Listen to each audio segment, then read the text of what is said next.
లోక్సభ ఎన్నికల్లో విజయమే లక్ష్యంగా బీఆర్ఎస్ అధినేత కేసీఆర్ చేపట్టిన బస్సు యాత్ర దిగ్విజయంగా సాగుతోంది. 8వ రోజు ఇవాళ మహబూబాబాద్ పార్లమెంటు పరిధిలో కేసీఆర్ బస్సు యాత్ర చేపట్టనున్నారు. మహబూబాబాద్ బీఆర్ఎస్ అభ్యర్థి మాలోతు కవితా నాయక్కు మద్దతుగా కేసీఆర్ ప్రచారం నిర్వహిస్తారు. కొత్తగూడెం నుంచి టేకులపల్లి, ఇల్లందు, బయ్యారం మీదుగా మహబూబాబాద్ వరకు బస్సు యాత్ర కొనసాగనుంది. మహబూబాబాద్ పట్టణంలోని బందం చెరువు నుంచి ఇందిరాగాంధీ సెంటర్ వరకు కేసీఆర్ రోడ్ షో నిర్వహించనున్నారు. కేసీఆర్ రోడ్ షో కోసం బీఆర్ఎస్ శ్రేణులు భారీ ఏర్పాట్లు చేస్తున్నారు. కేసీఆర్ రాక కోసం మహబూబాబాద్ ప్రజలు ఎదురు చూస్తున్నారు.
మహబూబాబాద్లో కేసీఆర్ బస్సు యాత్ర రోడ్ షోకు సంబంధించిన పూర్తి సమాచారం మా ప్రతినిధి రవికాంత్ లైవ్లో అందిస్తారు.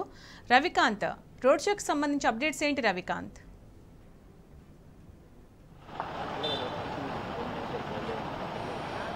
సునీత, సాయంత్రం 6 గంటల తర్వాత కేసీఆర్ గారు మహబూబాబాద్ పట్టణానికి రానున్నారు. మహబూబాబాద్ పార్లమెంట్ నియోజకవర్గానికి సంబంధించి సిట్టింగ్ ఎంపీగా ఉన్నటువంటి, ప్రస్తుతం బీఆర్ఎస్ అభ్యర్థిగా ఉన్నటువంటి కవిత గారి తరఫున కవిత గారికి మద్దతుగా ఇవాళ ప్రచారం నిర్వహించనున్నారు. అందులో భాగంగా ప్రస్తుతానికైతే కేసీఆర్ గారు కొత్తగూడెంలో ఉన్నారు. కొత్తగూడెం నుంచి రోడ్డు మార్గాన అయితే బస్సు యాత్రగా బయలుదేరి రానున్నారు. మానుకోటకు ఎంటర్ అవుతూనే కేసీఆర్ గారికి ఘన స్వాగతం పలికేందుకు ఇక్కడ ఉన్నటువంటి నాయకులు, శ్రేణులంతా కూడా ఉత్సాహంగా ఎదురు చూస్తున్న సందర్భం అయితే మనకు కనిపిస్తూ ఉంది.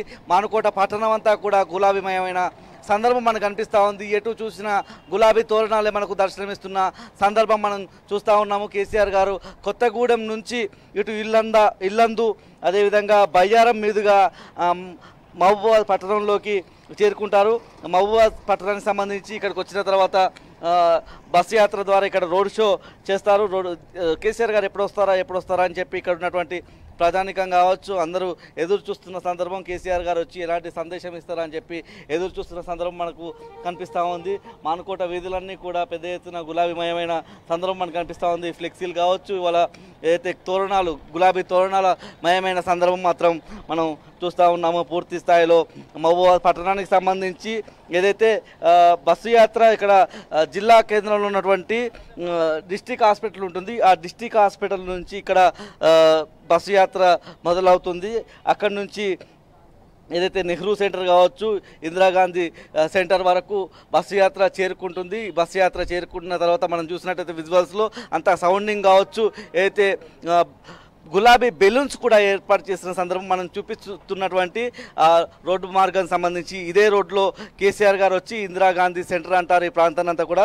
ఇందిరాగాంధీ సెంటర్లో కేసీఆర్ గారు ప్రజలను ఉద్దేశించి మాట్లాడే అవకాశం మాత్రం మనకు స్పష్టంగా కనిపిస్తోంది. కేసీఆర్ రాక కోసం ఇటు బీఆర్ఎస్ శ్రేణులంతా కూడా ఎదురు చూస్తున్న సందర్భం అయితే మనకు కనిపిస్తూ ఉంది. కేసీఆర్ గారికి మొన్న కేసీఆర్ గారు వరంగల్ పట్టణానికి హన్మకొండకు వచ్చిన సందర్భంలోనూ ఘన స్వాగతం లభించిన సందర్భాన్ని మనం చూస్తూ ఉన్నాము. కేసీఆర్ గారు ఎక్కడికి వెళ్ళిన బస్సు యాత్ర ద్వారా అక్కడ తండోపతండాలుగా తరలి వస్తున్న సందర్భం కేసీఆర్ గారు కి ఘన స్వాగతం లభిస్తున్న సందర్భం అయితే మనకు స్పష్టంగా కనిపిస్తుంది. నిన్న ఏదైతే తల్లాడ కావచ్చు ఈ ప్రాంతాల్లో పర్యటించినప్పుడు బస్ యాత్ర వెళ్తున్నప్పుడు కూడా పెద్ద ఎత్తున ప్రజలు వచ్చి ఆయనకు అభివాదం చేస్తున్న సందర్భము కనిపిస్తూ ఉంది. నిన్న మనం చూసినట్టయితే అడుగడుగునా కూడా నీరాజనాలు పలుకుతున్న సందర్భము ఇవాళ 8వ రోజుకు చేరుకుంది కేసీఆర్ గారి బస్సు యాత్ర. ఇవాళ సాయంత్రం అయితే కేసీఆర్ గారు ఏదైతే మహబూబాబాద్ పట్టణానికి చేరుకునే అవకాశం అయితే మనకు కనిపిస్తూ ఉంది.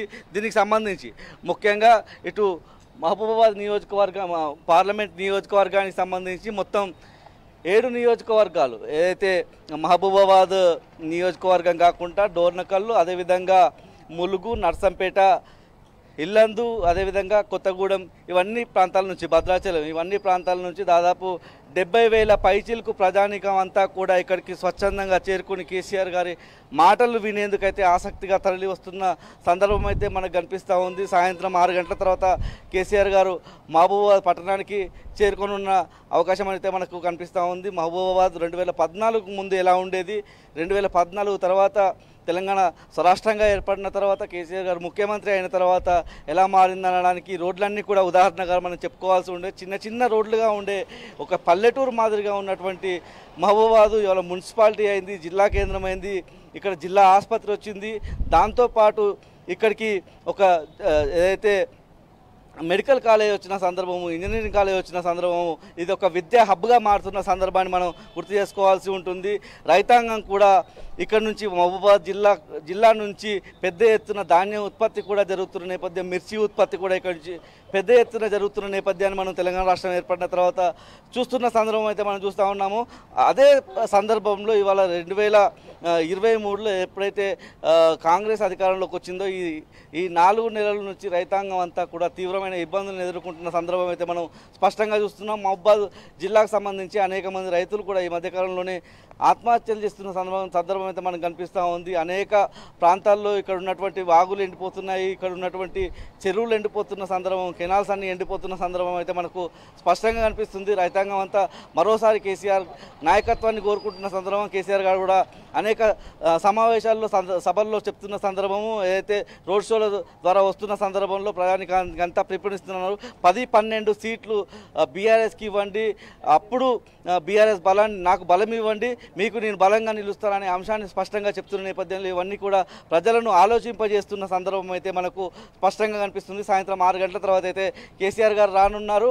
అయితే మహబూబాబాద్కు వచ్చిన తర్వాత కేసీఆర్ గారు ఇక్కడ ప్రసంగిస్తారు. ప్రసంగించిన తర్వాత నేరుగా మళ్ళీ ఇక్కడ నుంచి మహబూబాబాద్ పట్టణం నుంచి వరంగల్లో హన్మకొండలో ఉన్నటువంటి కెప్టెన్ లక్ష్మీకాంతారావు గారి ఇంట్లోనే ఇవాళ రాత్రి బస చేస్తారు. రాత్రి బస ఇవాళ ముగిసిన తర్వాత రేపు మళ్ళీ బస్సు యాత్ర రోడ్ షో ద్వారా మళ్ళీ జమ్మికుంటకు చేరుకునే అవకాశం మాత్రం మనకు కనిపిస్తూ ఉంది. Sunitha. Right Ravikanth, thank you.